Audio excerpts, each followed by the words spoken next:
Welcome, everyone. My name is Dr. Susie Porter. I'm faculty in the Department of History and the Gender Studies program, and currently serve as the director for the Center for Latin American Studies. And today we have an exciting invited speaker for our speaker series, Dr. Htun.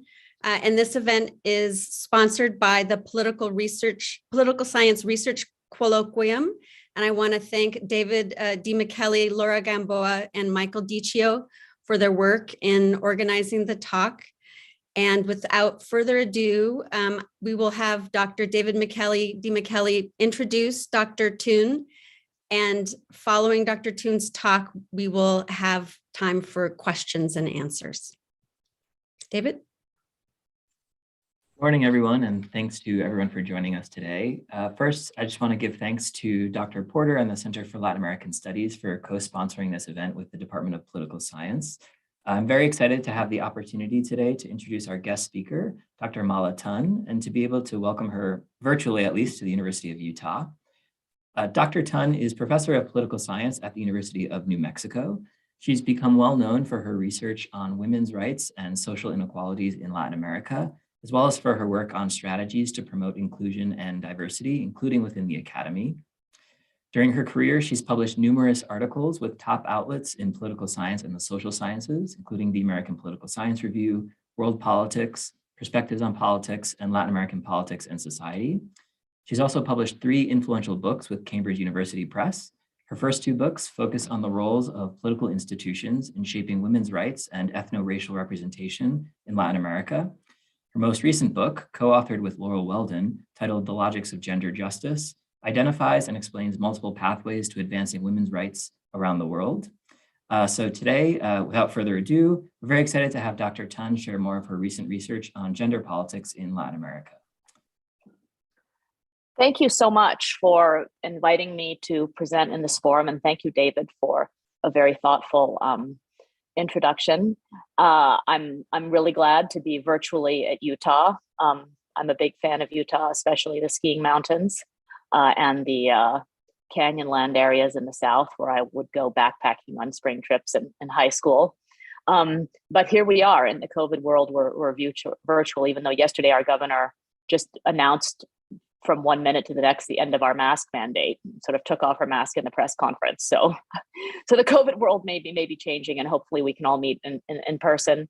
I'm going to talk today about some co-authored research with Francesca Jensenius at the University of Oslo. It's part of a bigger book project where we're trying to understand the effects of women's rights legislation in countries around the world. And so I'm just going to go ahead and share my screen and get going. Okay, so can everybody see the share screen? Okay, great.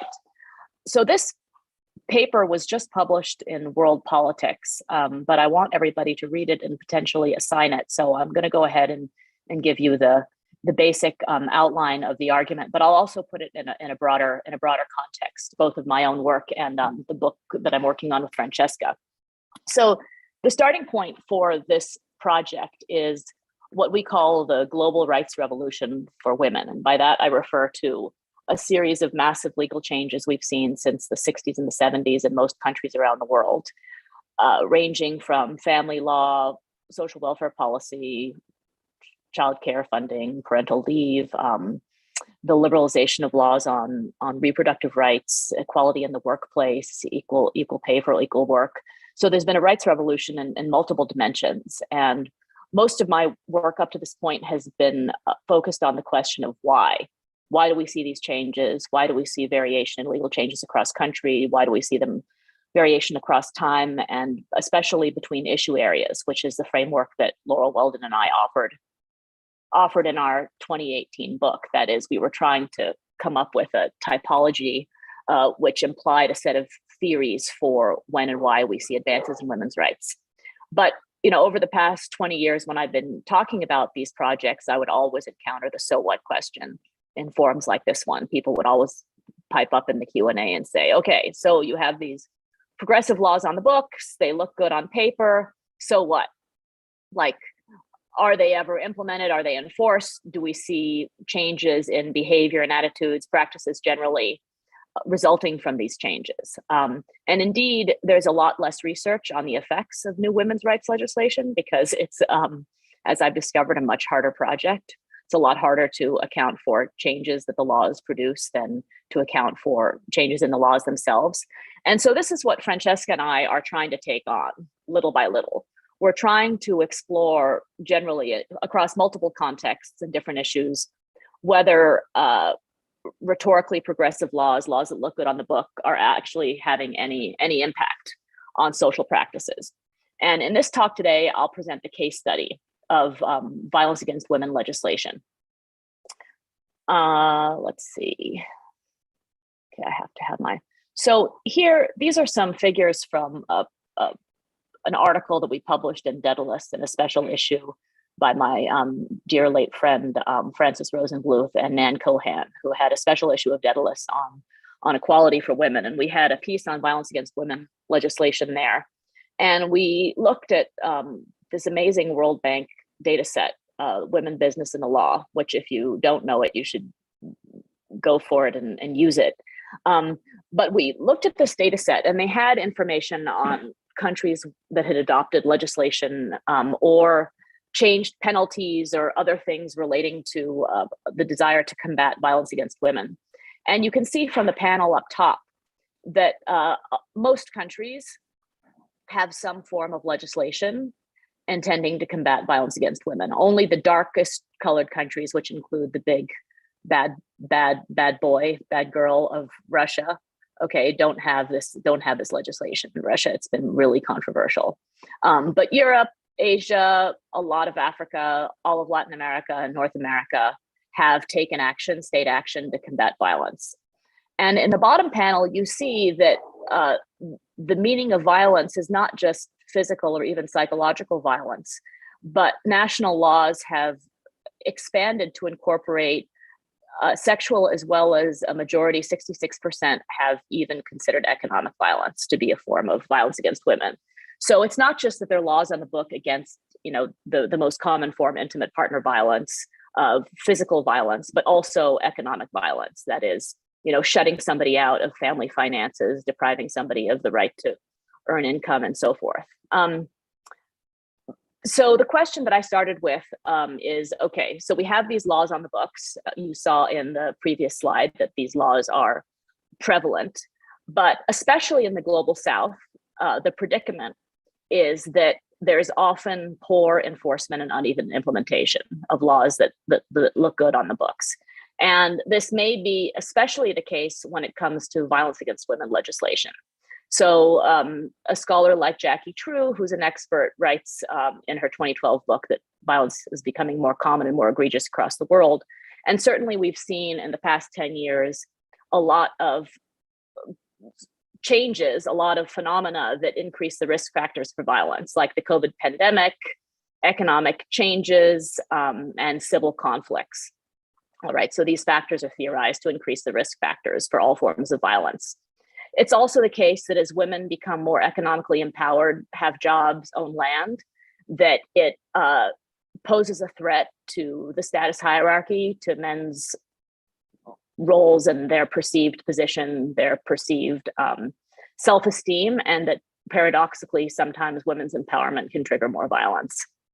So this leaves us with the suspicion that violence against women laws are just window dressing, that they're weak institutions that look good but really have no practical effect. And even if they're not so weak, there's still large gaps between law and practice. But today, I'm going to present evidence for a cautiously optimistic assessment. I'm going to show using a giant data set that intimate partner violence, so this one very form of common violence, has declined in Mexico, one of the world's most violent societies, and that these changes and experiences of violence are accompanied by changes in attitudes and changes in willingness to report. So many of us, so here are my motivating questions. To what extent have legal changes been associated with social changes? And then what mechanisms connect legal reform with evolving attitudes and behavior on violence? And so anybody who's looked at the paper or looked at the news media knows that almost 2 years ago, there was a giant national strike of women in Mexico against the phenomenon of violence. And the idea was that, this violence is occurring with impunity, that the state has taken inadequate action, that social actors are also complicit. And if we women strike for a day, it'll just show the importance of this issue. So media coverage like this, I'll talk about media coverage later on, it's really important, but it generates the impression that violence is on the rise, but we're actually going to show that paradoxically, the media coverage is often a contributing factor to the decline of violence, and that the most common form of violence actually may be on the decline. Okay, so we're starting off with a theoretical argument and framework that applies hopefully not just to violence, but to the law in general. And we're going to make an argument about the expressive power of the law. Actually, this isn't an original argument, but what's original is our applying it to the case of violence in general, and also the way that we try to operationalize expressive law theories. And our argument is that violence against women legislation may change society in many ways, but one of the most important ways is potentially that they change society by expressing new norms. And this is a way of thinking about the state and the legal framework that is more atypical. So often when we're thinking about the effects of the law and systems of rule, we're thinking about deterrent effects, the idea that the threat of punishment and the threat of incurring costs induces people to comply with the law. So they're afraid of bearing costs or being punished, and therefore they comply with the law. But even somebody like Max Weber had the brilliant insight that this kind of surveillance system of rule is inefficient, that it is much better. It's a better system of rule that cultivates a belief in its legitimacy. Because if people believe that the system of rule is right and rational, they'll comply from the bottom up. They'll obey without needing to be surveilled and without actually needing to be punished.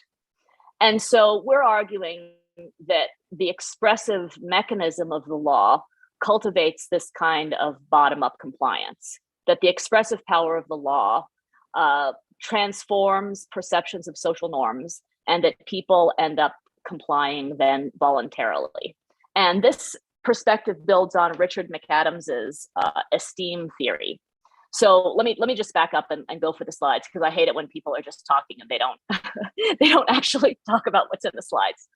But so the idea behind expressive power is that the law communicates information about norms. And by norms, we mean widely held standards of desirable and appropriate conduct. So the law sends a message, it tells a story. It doesn't just impose punishments, but as Marianne Glendon said, the law coming from Plato's laws has this rhetorical feature, that it tells a story, as Marianne Glendon says, about who we are, where we came from, and where we're going. And so people's desire to conform to the norms upheld in the law induces compliance. Richard McAdams' esteem theory. So this is a law and economics theory. And he says that basically people want to gain esteem and avoid losing esteem. So they conform to norms, their perceptions of what the social norms are, in order to retain their status and esteem. So I always give the example of the social norm of picking up behind your dog when your dog goes number 2 on somebody else's lawn, God forbid, or on somebody, and on the sidewalk. That if you don't conform to the norm of picking up after your dog and your neighbors see you, you're not going to have much social capital or leverage in the neighborhood when it comes time to ask for a zoning, exception or something like that. So this is a norm that people generally want to comply with to avoid losing status. Even Catherine McKinnon agrees with the expressive power idea of the law. And she writes that the real point of law is not incarceration or damage awards, but voluntary compliance, otherwise known as legal socialization or education. So we're not saying, by the way, that the law is only expressive and that violence against women legislation intends only to change norms.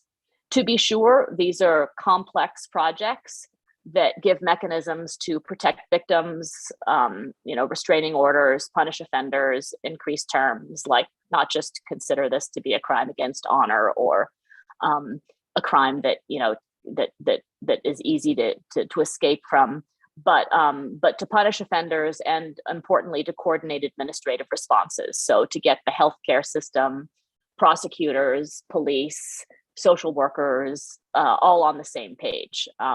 So there's a coordinated attempt to address violence. Okay. So what are these new norms expressed by laws on violence? So one major project of the feminist movement has been to convince the world that violence happens not just because somebody was abused as a child or somebody is drunk or somebody lost their job, but that it's linked to a broader cultural context of gender inequality. So not just women's like low position in society, but social norms that condone implicitly or explicitly condone violence against women, implicitly by teaching people that this is a shameful matter, that it should stay in the family, that we don't want to talk about this, and then explicitly more by saying that men should be in power of the family and women should submit to the authority of their fathers, brothers, uncles, whatever. And indeed, there's a lot of empirical evidence that connects both at the national level and the subnational level, the strength of norms condoning violence with women's experiences of violence. So second generation, and we refer to second generation violence laws as laws adopted after the Vienna Conference on Human Rights and after the Inter-American Convention on Violence Against Women, the Belém do Pará Convention, also largely emphasize this normative change. That violence against women is a question of human rights, right? And that the state has a responsibility, states committed to human rights have a responsibility to combat violence against women. Looking at Mexico in particular, and this is important, not just history, but theoretically, different waves of violence against women legislation were driven by feminist activism and by alliances between feminist movements and civil society, political party leaders from different parties, okay, not just the PRD or left-wing groups in the PRI, but also with the PAN and multiple party coalitions, as well as elected officials. So the first generation laws recognized domestic abuse and marital rape, but didn't comprehensively treat the question of violence. Then, as most people know, there was a horrifying wave of feminicidios in the northern state of Chihuahua, which generated media coverage, involvement of international organizations, involvement of the Inter-American Court for Human Rights, and a lot of coverage. And this outrage with the state's inability to treat victims' families well and investigate this phenomenon led to a lot of more activism and motivation to pass at the federal level and then at the state level second generation laws. So in 2007, the Congress almost unanimously adopted the Ley General de Acceso a una vida libre de violencia. So you can see this is a general law for women to have a life without violence. And it considers multiple forms of violence in public institutions, in the street, in the home, violencia obstétrica, so women who are giving birth, the types of violence and mistreatment they may experience by healthcare providers. So it's an extremely comprehensive piece of law. And we are theorizing, when I'm talking about expressive power, and this is important to know, this is not a controlled experiment. when we are able to isolate the adoption of a law and the effects of the law from the bundle of social processes that both led to the enactment of the law and that try to bring it to bear on society. This is, a real world, messy empirical study where it's very hard to separate, and some people are more sympathetic to this than others, but it's very hard to separate, the enactment of the law from the media coverage and the feminist activism that went into the law and that is making the law relevant. So our independent variable, as it were, is this bundle. We're calling it a bundle. This isn't a controlled experiment where we can randomly, have the law in some places and for some people and not others. There are experiments that I can talk about in the Q&A if anybody is interested, that try to independently predict, the effect of the law, but this is not this study. Okay, this study is the messy real world study where we're considering the adoption of the law as part of this bundle. In the real world, the laws don't advertise themselves. So here is our empirical approach to test this expressive law theory and then to look for evidence of changes in norms. We were fortunate to have this amazing data set that the Mexican government, through the statistical agency, the INEGI, has gathered basically 4 waves now, starting in 2003, 2006, 2011, and 2016. And they actually sent people to interview women in households, only women, which we can also talk about in the Q&A, only women in households across the entire country with representative samples from each of 32 states. They talked to women 15 and older, and you can see that these are a lot of, by 2016, we have 111,000 people, 152,000 in 2011.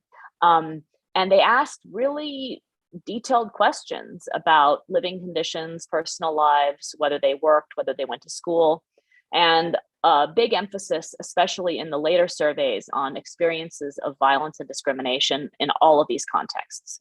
So this is a data set that can be mined for many different types of phenomena. We are just looking at intimate partner violence here, as you'll see.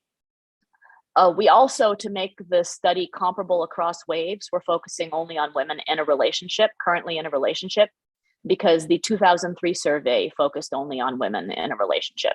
So in order to make the samples comparable, which is also something that might come up in the Q&A, we focus only on women in a relationship.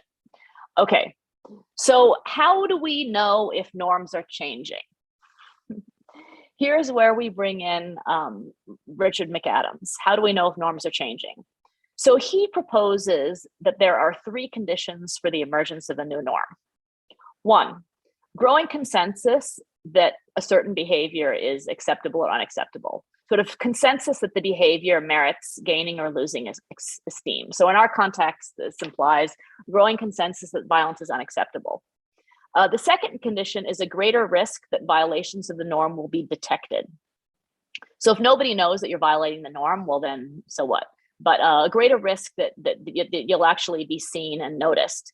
And then the third condition is the common knowledge condition, more widespread awareness of 1 and 2, of the consensus and the detection risk. So what are the observable implications of this? Well, we say there are 4. 1 is just a change in behavior, which is a decline in rates of domestic abuse. But of course, the behavior could be explained by the threat of punishment, by other macro social changes. It's not necessarily a reflection of norms. So 2, we look at different empirical, observable implications of norm change. So the second is a decline in attitudes conducive to domestic abuse, which will indicate the degree of social consensus. The third is the detection risk, which is more women are reporting violence they experience to public authorities and to family and friends. So if more women are reporting or talking about these experiences, there's a greater risk that violations of the anti-violence norm will be detected. And then the common knowledge condition, we just look at whether people say they know about violence legislation. All right, so first condition, is there a behavior change? Now we look at questions that are comparable across all surveys. And specifically, we look at 28 items, and I'll show them to you in a second. We're looking only at women currently living with a partner. And then, and this is a big one, we're looking at experiences in the previous 12 months. So in the paper, you can see that if you look at a lifetime, which is what like WHO studies do, 50 to 60% of women say they've experienced violence in their lifetime. But we're not going to see a lot of change with that until there's a new generation. And so we, like some studies by Lori Heisey and Andreas Kotzadam, are looking at 12-month previous experiences, which actually can show some change. So here are some of the questions that we're looking at. And so you can see that down on the bottom here, starting with 20 to 27, we see very serious forms of physical violence. Tied you up, hit you with the hands or another object, tried to choke you, threatened you with a knife, shot at you with a weapon. On the top, their psychological, surveilled you and spied on you, prevented you from going out, threatened you, threatened to kill you. So there are a bunch of different forms of violence. Some are more serious than the others. Made you afraid, said that you are tricking him. Also, so these are, and from the bottom, has used physical force to force you to have sex. So we are considering, in line with, in a previous version, we considered only physical violence, and the results were actually similar. So I can talk about that in the Q&A, but now we're considering the full range of violence considered by the law. So physical, psychological, economic, and sexual violence. And you can see that the decline in the share of women saying they experienced domestic abuse in the previous 12 months is pretty impressive. So in 2003, 41% of women say they experienced one of these forms in the previous 12 months, and this declined to 27% by 2016. So this translates into 1.5 million fewer women between survey waves saying they experienced violence. And this is not just a phenomenon coming from one part of the country, but it is all over. In fact, some of the countries with the highest rates of violence in 2003 experienced the biggest changes, and there are more details about that in the paper. But what about change in attitude? So there is a behavior change, a behavior of male partners registered by women experiencing violence. So there's a behavior change. So now our second condition, the change in consensus. So if you look at the questions on attitudes changed frustratingly from one survey wave to the next. 2011 had the most questions about this. And you can see that we're looking at attitudes conducive to violence, not just attitudes about violence. Like very few people say that a man has the right to hit his wife. But a fairly large share in 2011 said that a wife should obey her partner, a woman is obliged to have sex with her partner, and violence is a family matter and should stay in the family. So about a quarter. But if you look over time, okay, and remember, I don't have these questions for every wave. If you look over time, the 2% in 2011 who said that a man has the right to hit his wife is a pretty marked decline from the almost 10% in 2003 who said that a man has the right to hit his wife. And especially a wife should obey her partner. 56% in 2003 is like a whopping majority, which declines to 23% by 2011. So there has been a pretty dramatic change nationally, as well as in states, if we break it down, in attitudes conducive to violence.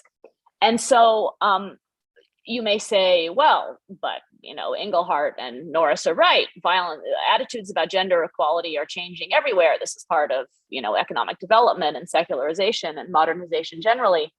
So we ran a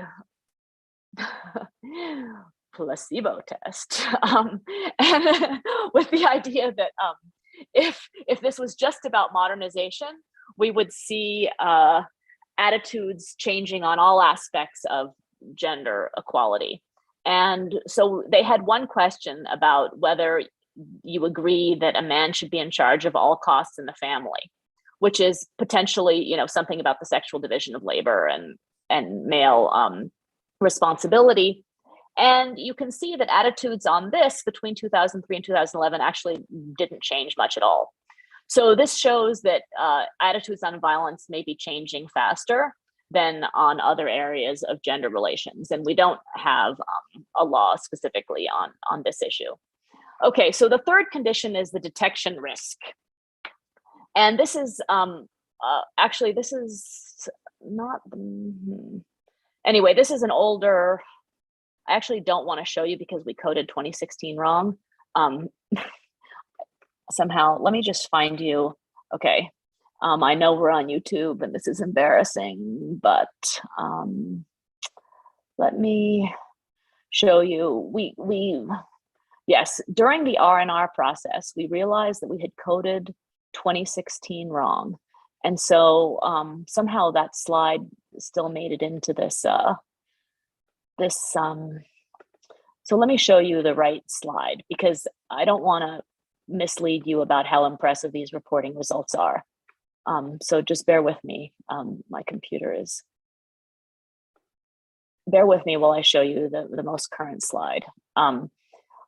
So basically what I'm wanting to show you here is a bar chart about,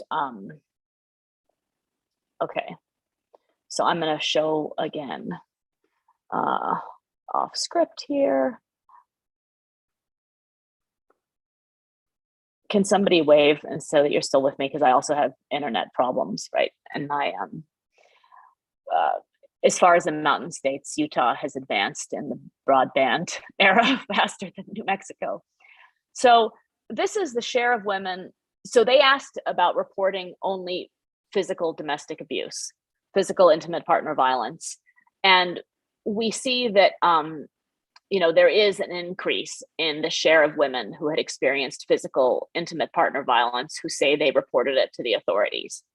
And the list of authorities the survey asked about does increase over time. But there is an increase. More impressive though, is the share of women who say they talked to relatives or friends about the violence they had experienced. So willingness to talk about it also increases the likelihood of detection risk. And people are more willing to talk about it.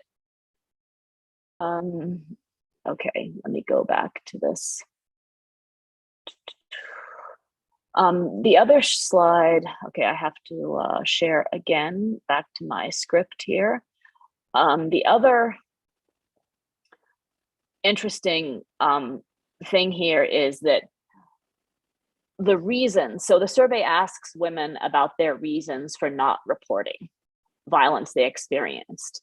And what we found to be pretty shocking was the large share of women in 2006. So here is the share of women, and it's more than 100 because women could give multiple reasons for not reporting.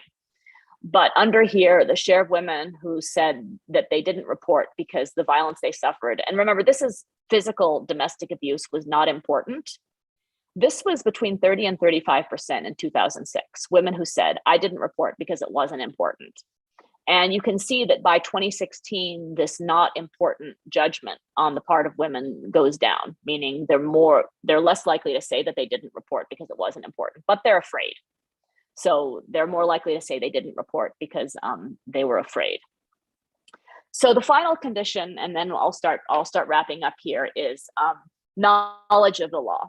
And we found that a large share, 84% of partnered women, said they knew about this 2007 law. They might have been recognizing state laws because the federal law required that states adopt similar legislation, which they did with some degrees of variation that people like Caroline Beer at University of Vermont have written about. But there is a variation in knowledge of the law by urban and rural, indigenous language speaker or not, whether you have a university education. And we did find, and there are reports on this in the paper, that even with controls, knowledge of the law is negatively associated with experiences of domestic abuse and having attitudes conducive to violence, as well as reporting rates. Okay, So just to sum up here, we're finding 4 different types of trends that we say are consistent with the argument that there is a change in norms about violence. And we're saying that this change in norms, which we can't identify precisely as the result of our bundle, is still nonetheless likely to be the effect of this bundling of legal change with feminist mobilization and media coverage. We also, in this paper, consider alternative explanations for the 4 empirical patterns, and we rule out economic development, which we find is not related to reporting or attitudes at the state level. Overall societal violence, and this is really important. So overall societal violence, we look at the homicide rate, and the homicide rate is related to feminicidios, but not to intimate partner violence. And so feminicidios are driven by different factors and have a different trajectory than intimate partner violence. And so that's also important, and maybe even a challenge to sort of feminist interpretations of the causes of violence, which is that feminicidios can be rising in a context where everyday intimate partner violence is going down. So we have some heterogeneity within the phenomenon of violence and the trends causing it. You may also say, well, isn't this just a generational change or change over time? But we see changes, and there are figures of this in the paper within all age groups. Okay, I'm just going to skip over this, but this is implementation. So I just want to conclude with lots of bad things going on in the world, and even the problem of violence is still awful, and we're not saying that it's not still awful and that a lot of work doesn't remain to be done. That is all true. But I think that we are optimistic that the feminist activism and the global networks, the regional networks that have been very active in Latin America, that caused Latin America to be the world leader in a regional convention on violence, have actually helped to change society. That we do see changes in experiences and attitudes on violence. We see change in reporting, and that this is tangible, and we see it in the survey, and we think that we are confident that it's attributable to feminist activism and to the legal changes that feminist activism produced. We would like to generalize this and say that even in a context where laws are weakly enforced and the state is not capable of fully implementing all of its promises, that through the expressive mechanism of the law, through changes that the law produces on social norms, even weakly enforced laws may still have an effect. But we shouldn't expect to see these changes on all women's rights issues. So there's some areas like abortion where violence is a unique issue area because the law is aspirational. The law is very progressive and ahead of society. Whereas on issues like abortion, the law is behind society, meaning social practice is already well ahead of restrictive laws. I mean, Mexico is different and Argentina is different now because the laws have been liberalized. But, in Brazil or in Peru, the law is very restrictive, and yet people are practicing abortion with impunity. And so the relationship between, this weak enforcement and the law, this aspirational quality and the expressive power is different. So I think that we need, as I've said for a zillion years now, we need to disaggregate women's rights to explain not just patterns of change in the law, but also their effects on society. And with that, I will stop and look forward to your questions. And thank you again for giving me this opportunity. Dr. Htun, thank you so much for that presentation. Clearly, it's a challenge to create a methodology to examine the impact of law on changing social norms, and your approach is very interesting and provocative and shows a way to think about these issues. And it's especially gratifying, it just makes it feel good to hear about a positive story, one, and about to think about the impact of all of the important feminist organizing that has been done within Mexico and across national boundaries in this regard. So thank you very much. I'm going to communicate to you some of the questions that are coming through. And the first one is from Laura Gamboa. And the question I will read, and hopefully if I got it wrong, Laura, please step in. So Laura's question is that the research is very impressive, and I love the argument. She says, I was wondering, how would this apply to other areas? For example, we have seen important changes in legislation regarding LGBTQ+. Should we expect a similar change? And more importantly, how do we account for backlash, like what we have seen with LGBTQ issues, in which rather than changing norms, there has been a backlash that has reversed the laws? So thank you so much. I'm glad that people are liking this project. So I would say that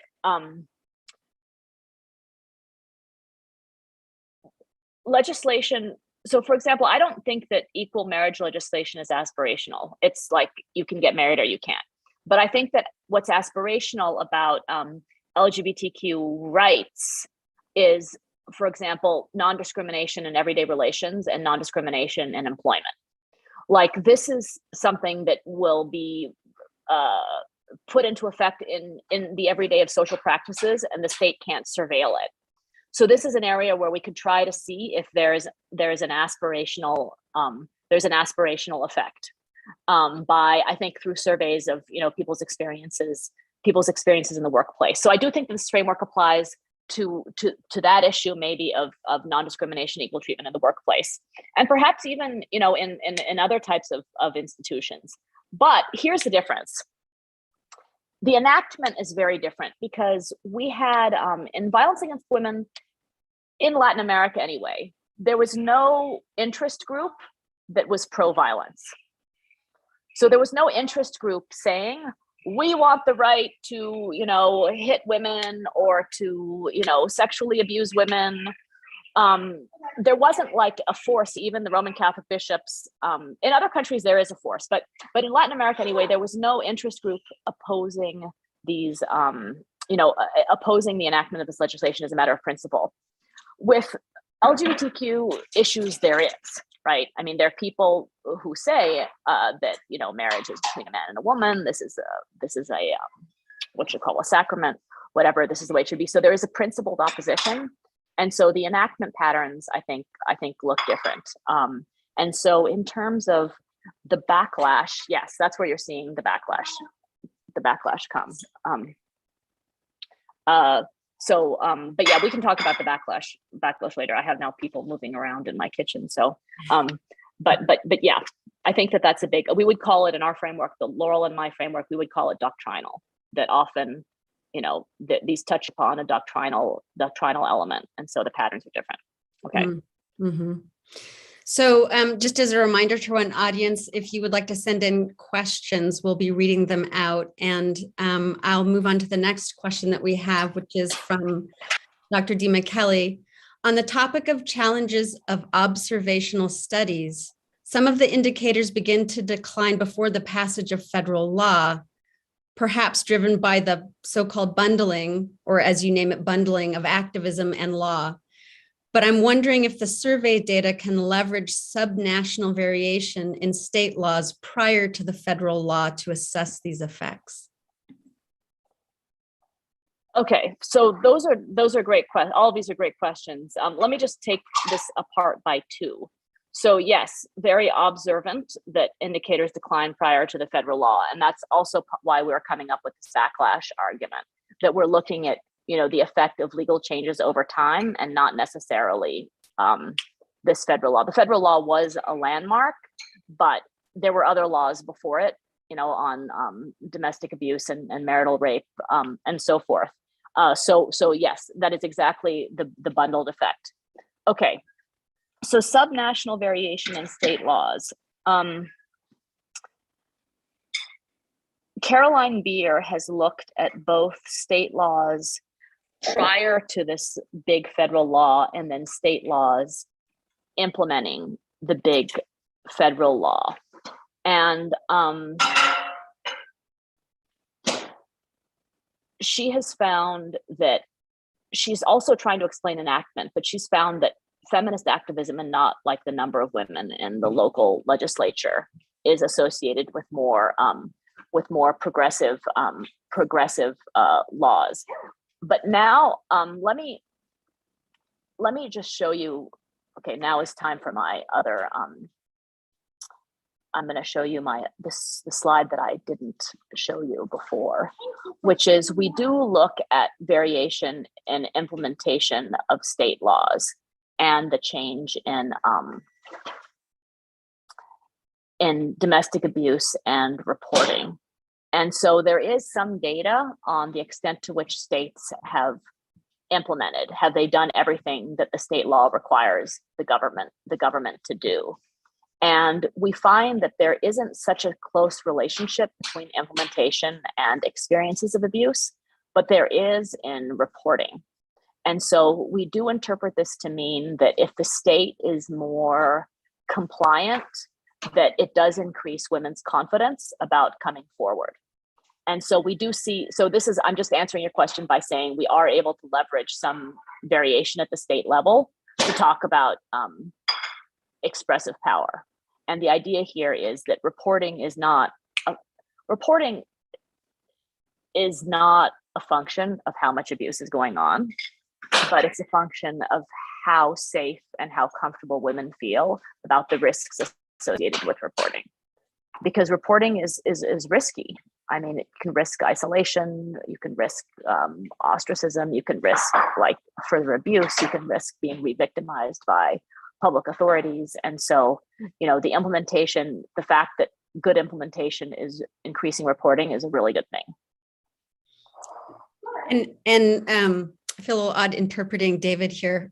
We should think of a different model than me interpreting the people who are in on this. But the follow-up question was, are there any states where violence against women legislation was not implemented that can serve as a control or a counterpoint? Well, it looks like from this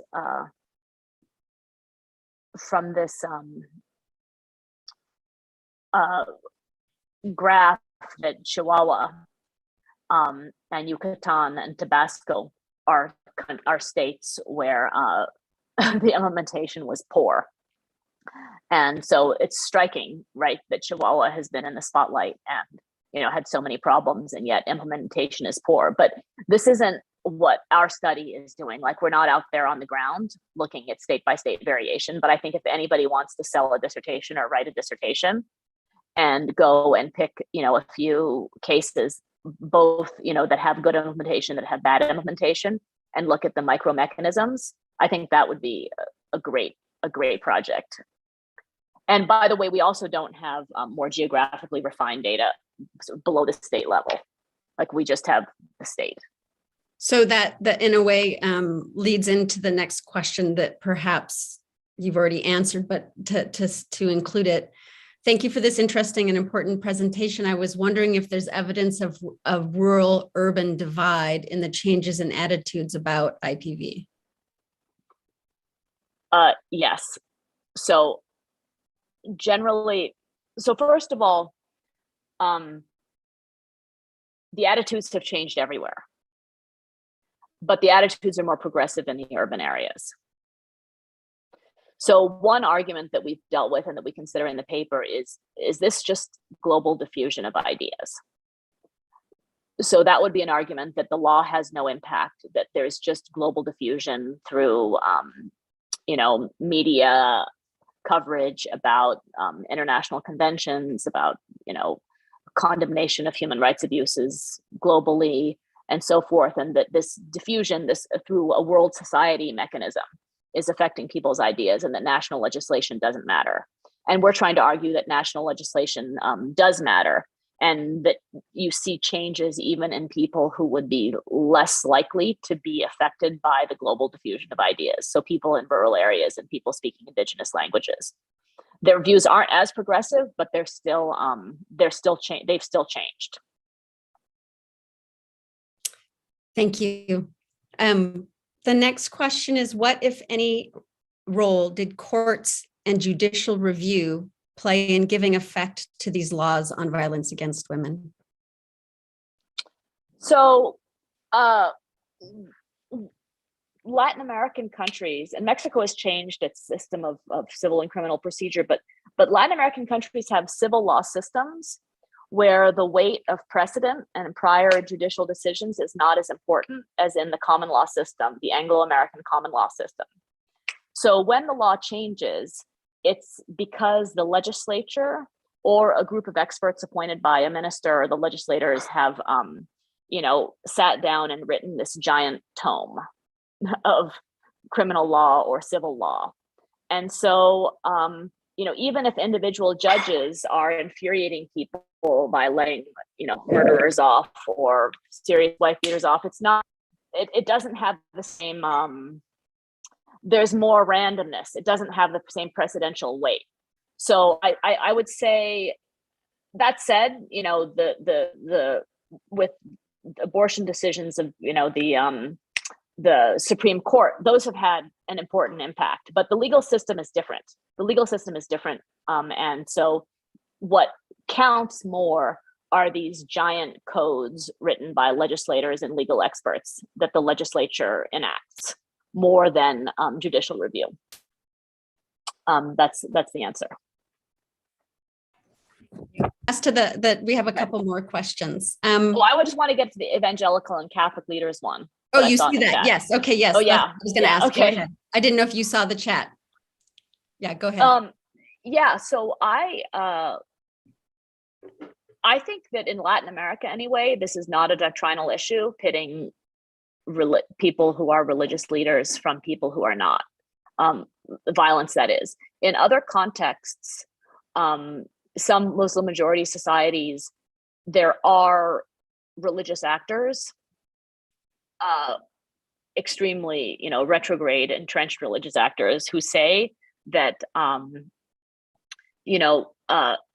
male control and violence to exert male control is okay, and where it does become doctrinalized, I would say, because I don't think anything is inherently doctrinal or non-doctrinal. It's the politics that renders it doctrinal. But I haven't ever seen that in Latin America. Now, given what's going on in Russia, where there's strong principled opposition to violence against women legislation, maybe that backlash will spread. But yes, evangelical and Catholic leaders, especially Roman Catholic bishops, did support. They're against. I call this in my first book, essentialist difference feminism. Roman Catholicism has a long history of supporting women as an equal partner in marriage and supporting the dignity of women. Women within a certain role, but supporting the dignity of women, and women's right to be free from abuse.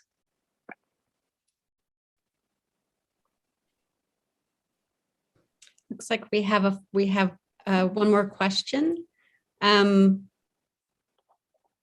Your findings point to expressive effects among women, but does it matter theoretically or normatively about how exactly these laws affect the behavior of men, whether through a normative/expressive mechanism, or if it's through fear of punishment by the state?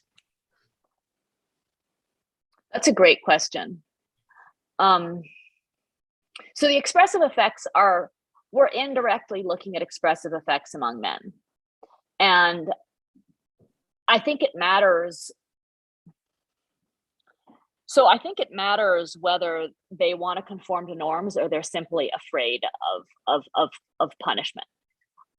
Because even if they're never, ever going to get punished, they may still, if this is a question of losing esteem within the community and developing reputation that makes you not hireable, for example, then it will exercise a restraining effect. And I think that we just talked about, when we talked about the Marta Lamas comment, that there's probably a little expectation in Mexico anyway, that there's going to be pervasive enough and consistent enough punishment to exercise a real deterrent effect. And so I think that yes, it matters practically whether the normative expression mechanism can actually take hold.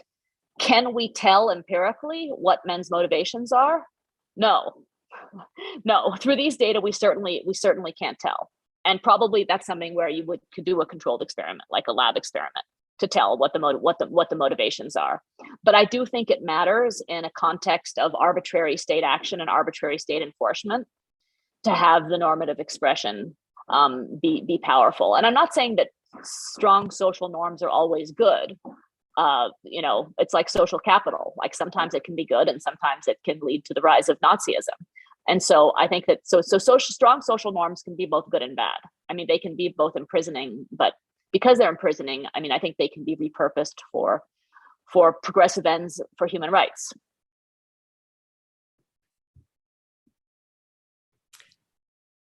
I think that might wrap up our questions. If anybody out there wants to throw a question our way, maybe I'll just give you this opportunity, Dr. Htun. Is there an aspect of your research that didn't come out in the Q&A or in the presentation that you might want to share, or to you gave a little bit of a hint about where this might, open up space for a dissertation. Where are you taking this? Perhaps it would be interesting for everyone to hear. Sure. So we have in this book, which may be called 3 Worlds of Women's Rights. This is one issue area we're looking at. And then the other issue area are work-life balance policies. So policies intended to make, working compatible with having a family and having children. And, in the global north, this has been a huge issue because of population decline and the lower birth rate. And so countries, especially like Japan, has had, a real decline in the birth rate. And so they've done a lot for decades to expand access to childcare and parental leave, really generous funded parental leave, and it's had very little impact. So very few men, like 2 to 5% of men actually take any parental leave at all, meaning even 2 weeks. And so we're trying to we have case studies of Norway, Japan, the US, looking at the efficacy and social changes resulting from work-life balance policies. And then the other thing we're looking at, and this is more tentative because we're just starting to gather data, are reproductive rights. But not reproductive rights the way that we think about them in Latin America, but at different stages. So in one context, like in global north countries, reproductive rights means, do you have access to technologies that enable you to have a child whenever you want?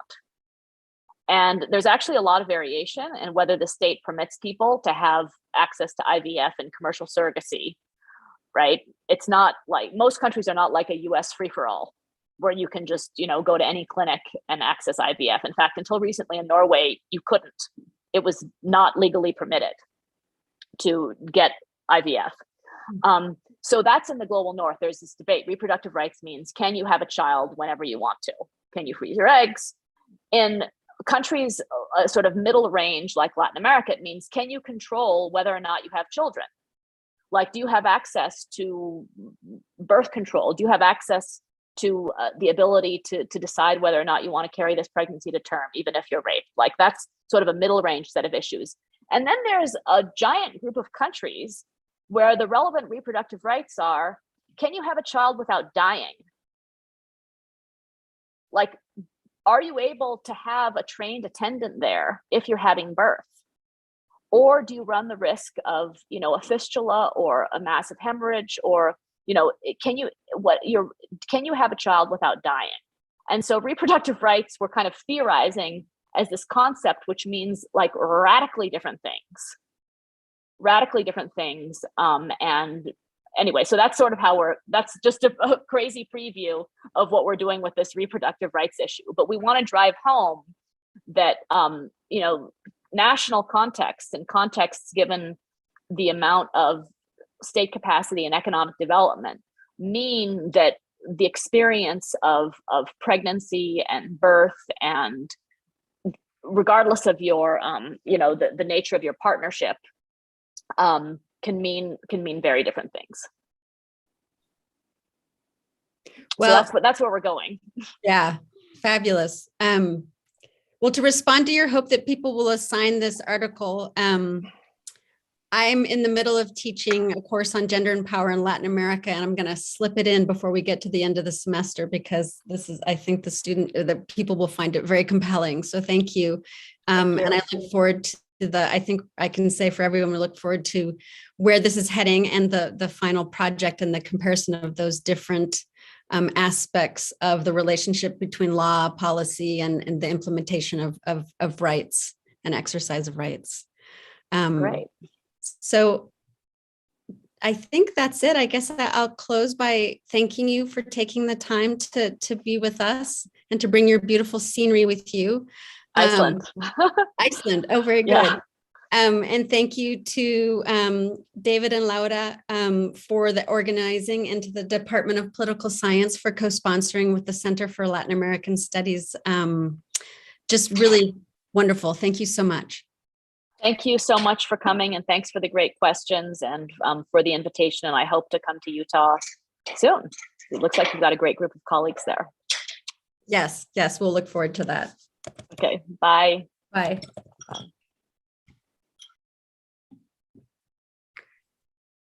Very cool. All right. Yeah.